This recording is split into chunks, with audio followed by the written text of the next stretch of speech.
The day I lost my job, my own brother laughed in my face. It was supposed to be one of the darkest moments of my life, but his reaction made it even worse. I had spent years building my career, giving my best, sacrificing weekends, staying late in the office when everyone else had gone home. I thought loyalty and hard work would protect me. I thought I had finally secured a future I could be proud of. But all it took was one ruthless manager, one accusation I couldn't fight. And suddenly, everything I had worked for was gone. Walking out of that office felt like walking out of my own life. I carried a small box with my belongings, but the weight on my shoulders was far heavier. I expected my family to feel sorry for me, to at least offer comfort. Instead, when I told them what happened, my brother smirked. Then he laughed. He laughed like my failure was the punchline of some cruel joke. I can still hear his voice, mocking, sharp, and full of satisfaction. He said things like, "I guess you weren't as good as you thought," and "maybe you should start applying at the grocery store." In that moment, it wasn't just about losing my job. It was about losing respect, dignity, and trust in the people closest to me. My own brother, the person who should have stood by my side, took joy in watching me crumble. That night, I couldn't sleep. I stared at the ceiling and replayed everything in my head, wondering what I had done to deserve this. I kept asking myself, why was he so eager to see me fail? Why did he enjoy my suffering? Was he jealous of me all along? Or was this just who he really was? I had no answers, only questions that twisted like knives in my chest. But fate has a strange way of working. The very next morning, when I was still drowning in shame, the phone rang. I didn't recognize the number at first, but when I answered, I heard a voice that would change everything. It was my brother's boss. Calm, professional, and direct. He asked me to come to his office. At that moment, I was confused. Why would his boss call me? What did he want from me? Did he know about my situation? Or was this connected to my brother in some way? The questions rushed through my mind, but I agreed to meet him. I had nothing left to lose, and that single decision became the turning point.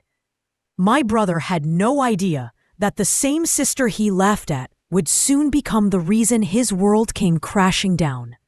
He thought my story ended with failure, but it was only the beginning.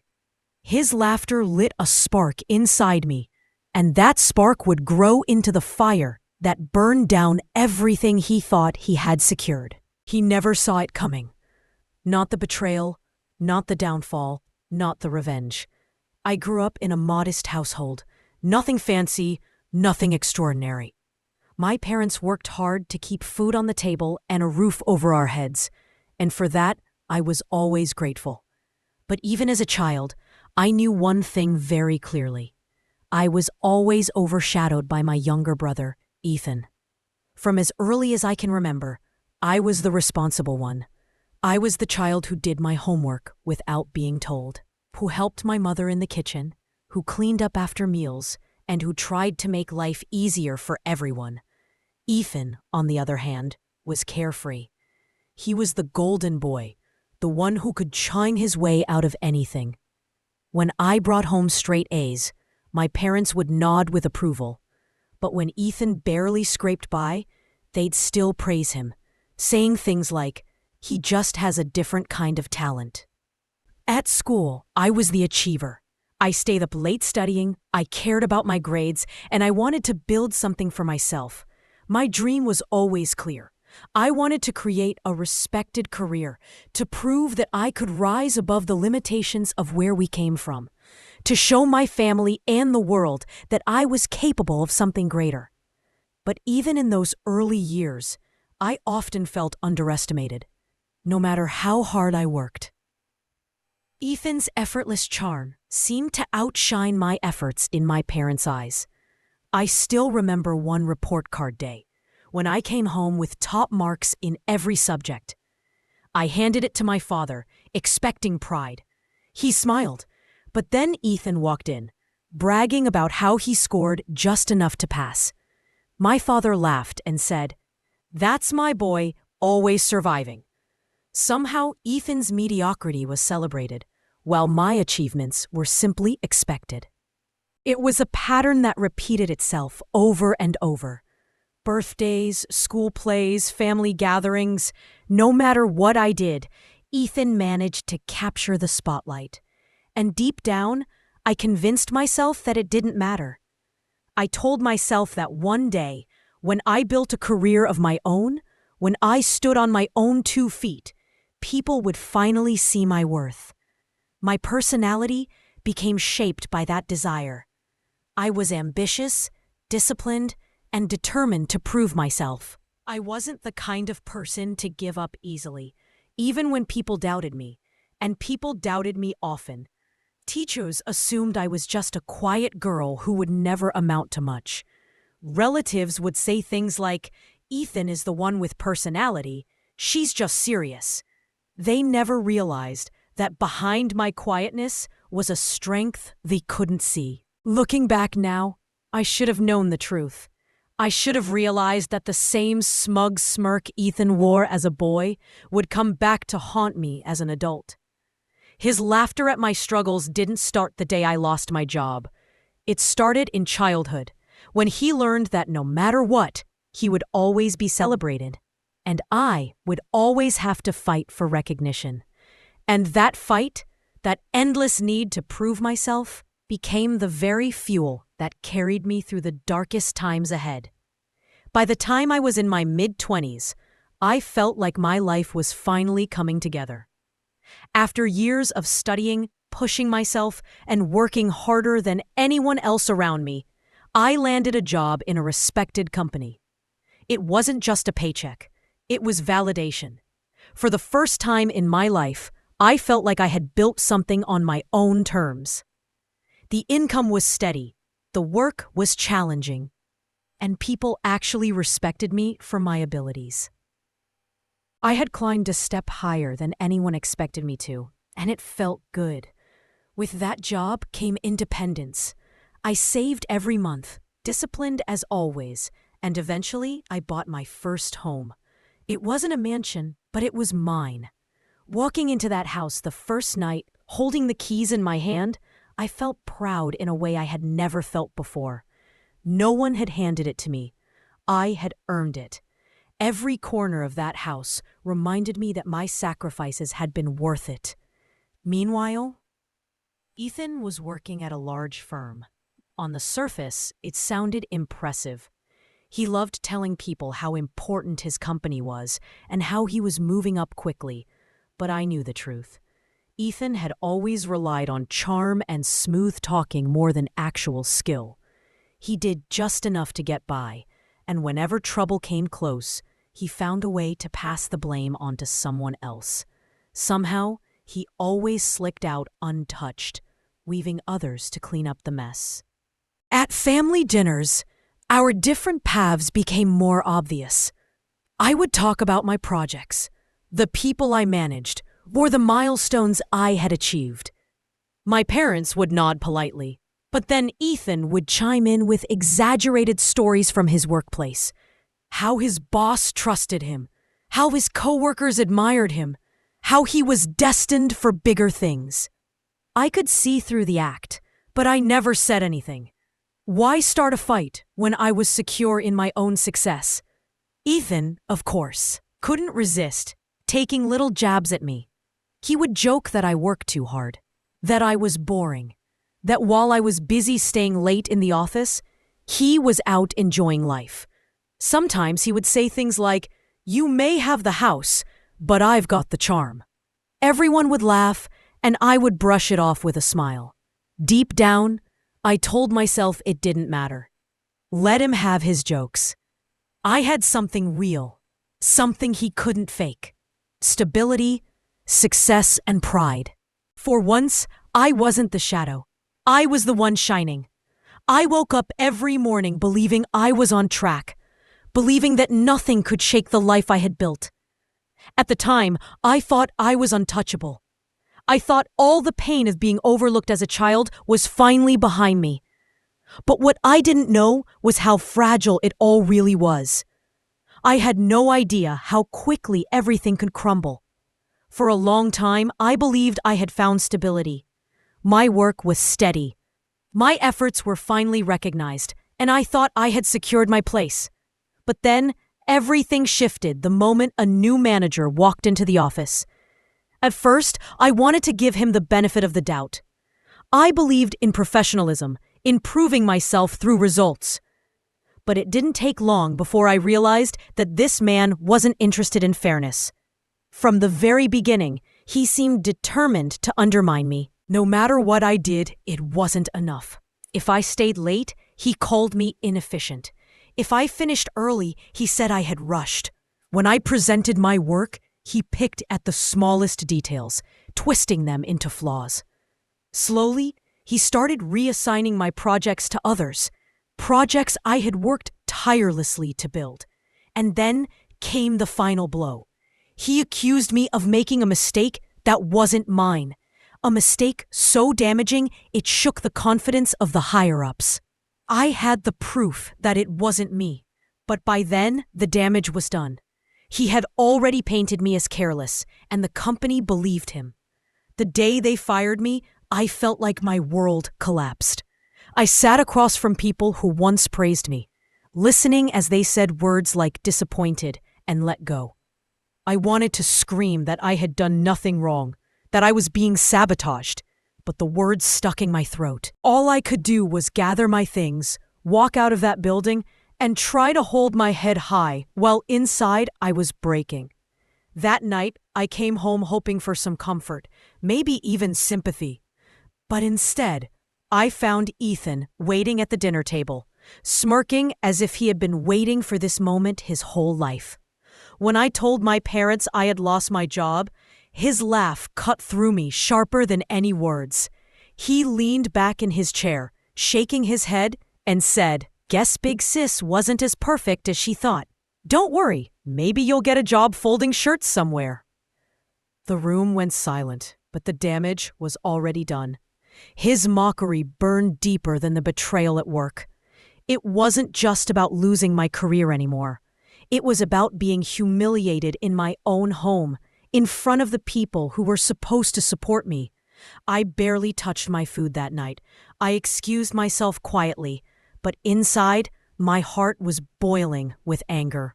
Ethan thought he had finally seen me fall. He thought my story ended there, that I would stay broken while he thrived. But what he didn't know was that fate was already moving in my favor. What he didn't know was that the very next day, I would be sitting across from his boss and smiling. After losing my job, the days blurred together into a fog of shame and anger. I felt trapped in my own home, betrayed not only by the company I had given everything to, but also by my own family. Instead of offering me comfort, they gave me judgment. Instead of lifting me up, they pushed me further down. The sting of losing my career was heavy enough, but their words made it unbearable. Ethan, of course, grew bolder with every passing day. He didn't just laugh once and let it go. No, he reminded me constantly of what he called my failure. Every chance he got, he would talk about his so-called achievements at work, bragging about meetings he led or deals he closed. He would glance at me with that smug expression and say things like, "Must be nice having so much free time," or, "Don't worry, I'll take care of the family pride while you figure things out." What cut even deeper was that my parents, without realizing it, seemed to side with him. They would say things like, "Why can't you be more like your brother?" Or, "Ethan is doing so well, you should learn from him." It was as if all my years of effort, every achievement I had built, had been erased the moment I stumbled, and in its place, Ethan stood as the shining example of success. But I knew better. I knew the truth my parents couldn't see. Ethan had always been careless. He cut corners, skipped steps, and relied on others to clean up his mistakes. He wasn't hardworking. He was manipulative. I had heard rumors from people who knew him professionally, whispers about missing files, projects gone wrong, and coworkers who resented him but stayed silent because of his charm. Period. Ethan had built his entire career not on talent, but on deceit. As I sat at those family dinners, listening to him brag and my parents praise him, I felt a storm building inside me. They didn't know what I knew. They didn't see the cracks in his so-called success. They didn't realize that the same brother they were holding up as an example was a ticking time bomb waiting to explode. The anger I carried slowly began to change. It wasn't just pain anymore. It became focus. Every word of mockery, every careless insult from Ethan, every unthinking comment from my parents, all of it became fuel. I began to see the situation differently. I wasn't powerless. I wasn't finished. Ethan's arrogance had blinded him, but I was watching closely. I was noticing things others ignored. If only they knew the truth about Ethan, the truth I was about to uncover. And when I did, I promised myself the entire family would finally see him for who he really was. I still remember the morning my phone rang. I almost didn't answer it. I had grown tired of explaining myself, tired of friends and relatives calling to ask what happened, pretending to care, but secretly enjoying the gossip. But this call was different. On the screen, I didn't recognize the number. I hesitated, then picked up. The voice on the other end introduced himself as Mr. Caldwell, my brother Ethan's boss. For a moment, I thought it was some kind of mistake. Why would he be calling me? What business could my brother's boss possibly have with me? He asked if I could come in for a meeting. His tone wasn't casual. It was deliberate, measured, as though he had already made up his mind about something. Out of curiosity more than anything else, I agreed. I had nothing to lose. When I walked into his office, I expected pity or formality. Instead, Mr. Caldwell got straight to the point. He told me he had heard about my work from people in the industry, that my results and reputation had reached him long before we met. He said he admired my discipline, my skill, and my ability to get things done. For the first time since losing my job, I felt a spark of validation. Someone had noticed. Someone had seen the effort that others dismissed. But then he leaned forward and said something that made my heart race. He told me he had concerns about Ethan. He didn't spell it all out at once, but he admitted there were inconsistencies in Ethan's work. Corners cut, deadlines missed, money unaccounted for. Caldwell needed someone who could get close enough to Ethan to uncover the truth. Someone discreet, someone competent, and above all, someone Ethan would never suspect. In that moment, everything inside me shifted. I had walked into that office as a broken woman, someone who thought her life was over. But suddenly, I saw the opportunity. This wasn't just about proving myself again. This wasn't just about rebuilding my career. This was about exposing Ethan for what he really was. All the years of being overshadowed, all the mockery, all the comparisons, they led to this moment. I realized I had been given the perfect chance to turn the tables. While Ethan believed I was defeated, I was about to become the one person who could bring him down. I didn't hesitate. I told Caldwell I would help. My voice was steady, but inside, a storm of determination had ignited. This wasn't charity, and it wasn't pity. This was justice. That was the moment I stopped crying and started plotting. After I agreed to help Mr. Caldwell, everything became deliberate. I told him I would consult unofficially, keep my involvement quiet, and approach the whole thing like a discreet audit. He warned me to be careful And I warned myself the same. This was not about revenge for the sake of anger. It was a careful, calculated plan to expose the man who had spent his life skating by on charm and lies. Step 1 was to position myself where Ethan wouldn't notice. I said I wanted to help him get back on track, offered to review a few of his projects, and use that as my cover. Ethan, confident and careless, welcomed me in. He assumed I was broken and grateful for any support. That arrogance was my advantage. Step 2 was access. Once I had his trust, I began opening files, reviewing emails, and asking for the client lists he casually mentioned at dinner. I pretended to be curious and supportive while I was really cataloging everything. I made folders, I copied documents, I took notes on timelines and who said what and when. Whenever Ethan left his desk, I skimmed project folders and checked invoices. What I found was worse than gossip. Patterns. Step 3 was connecting the dots. Ethan had been stealing credit from team members, shifting blame when budgets didn't match, and using inside information to tip outcomes in his favor. There were duplicate invoices, unexplained transfers, and projects that showed results only after he'd quietly redirected resources. It wasn't sloppy accounting. It was deliberate manipulation. Step 4 was documentation. I created a trail that could not be shrugged away as coincidence.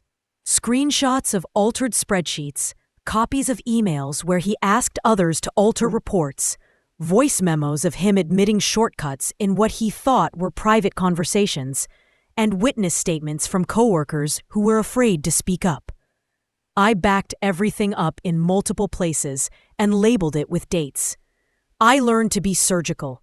Only what proved his actions, nothing extraneous that could be dismissed as vendetta. Step 5 was performance. I played the part Ethan expected. The defeated sister, the one who'd lost everything. I invited him for coffee, accepted his half apologies, let him gloat. He told me stories about winning a major client, about how his boss trusted him implicitly. He leaned in when he boasted, and he let his guard down. Every drink he shared, every offhanded confession, became a piece of evidence I could use. He revealed patterns in his own voice. I balanced patience with momentum. I fed small findings to Mr. Caldwell to see how he reacted, and to test whether the higher-ups. He had no idea every drink we shared, every word he whispered, was another nail in his coffin. And with every nail, my resolve hardened.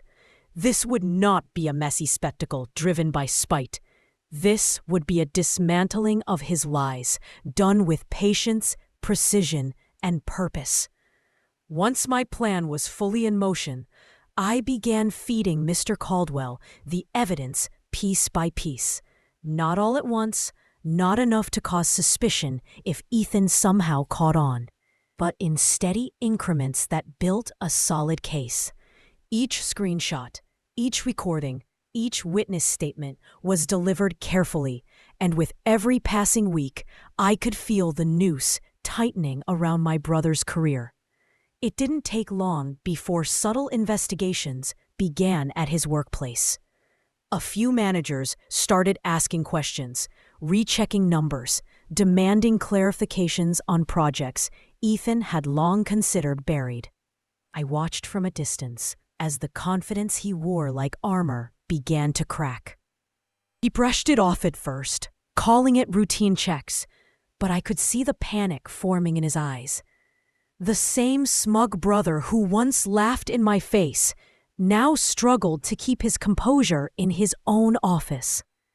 Ethan didn't keep his anger bottled up for long. One night, after another round of questions from his supervisors, he cornered me.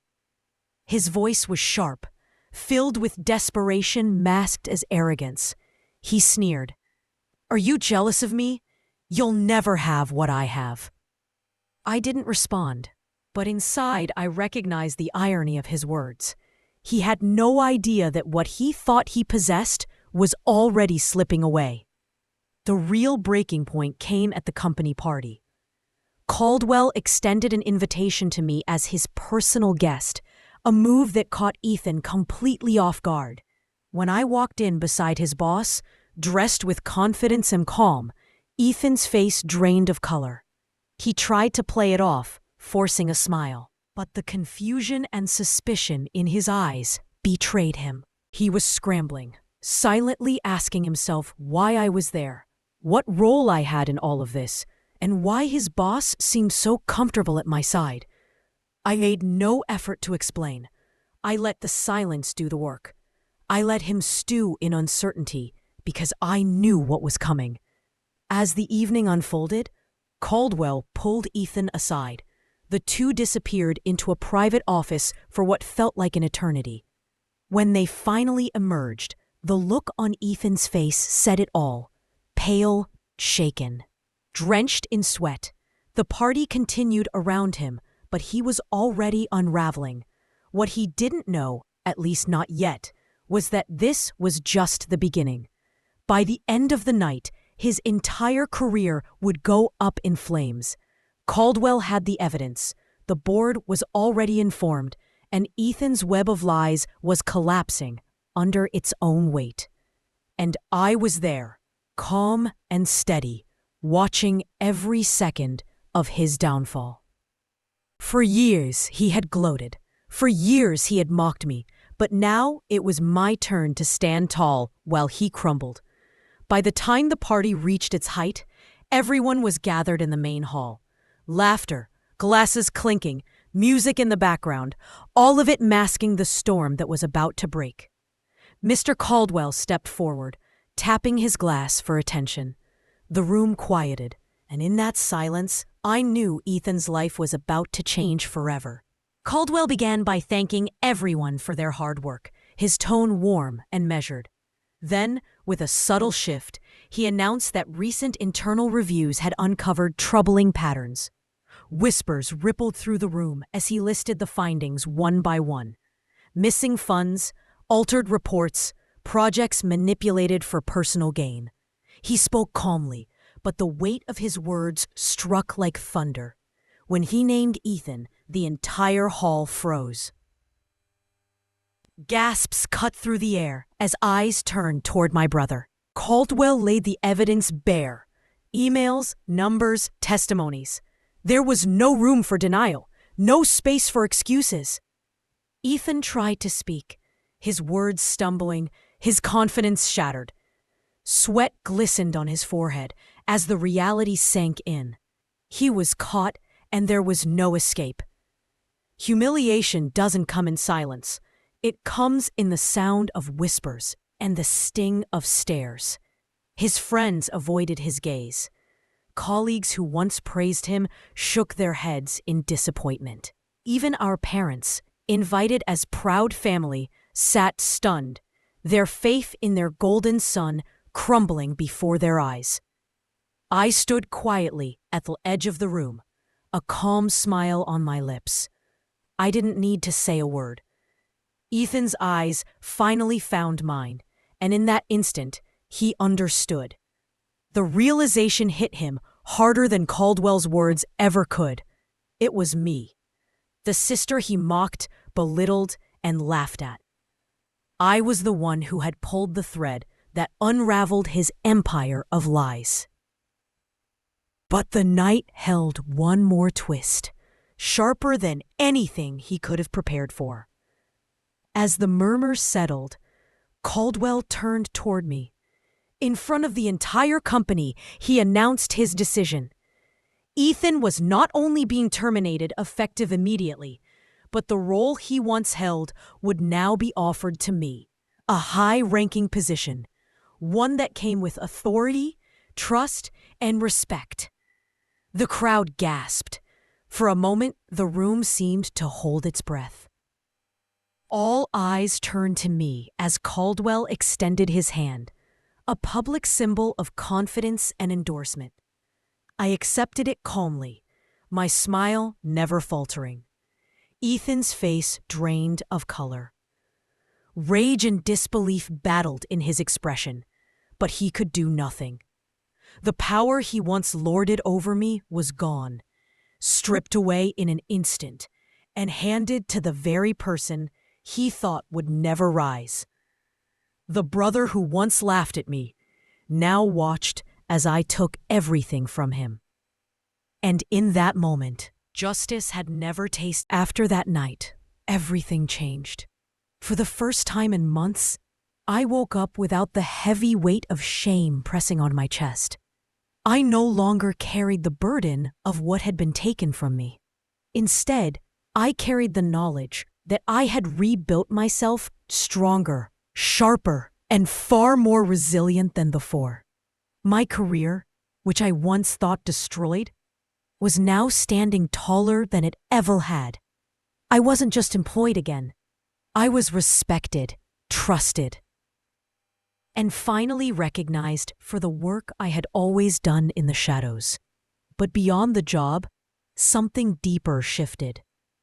For years, my family had measured me against Ethan, holding him up as the shining star while overlooking my steady climb.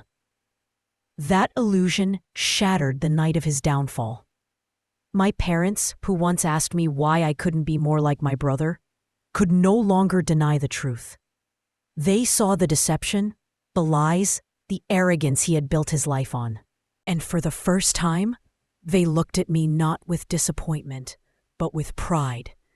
It was a quiet change, but I felt it.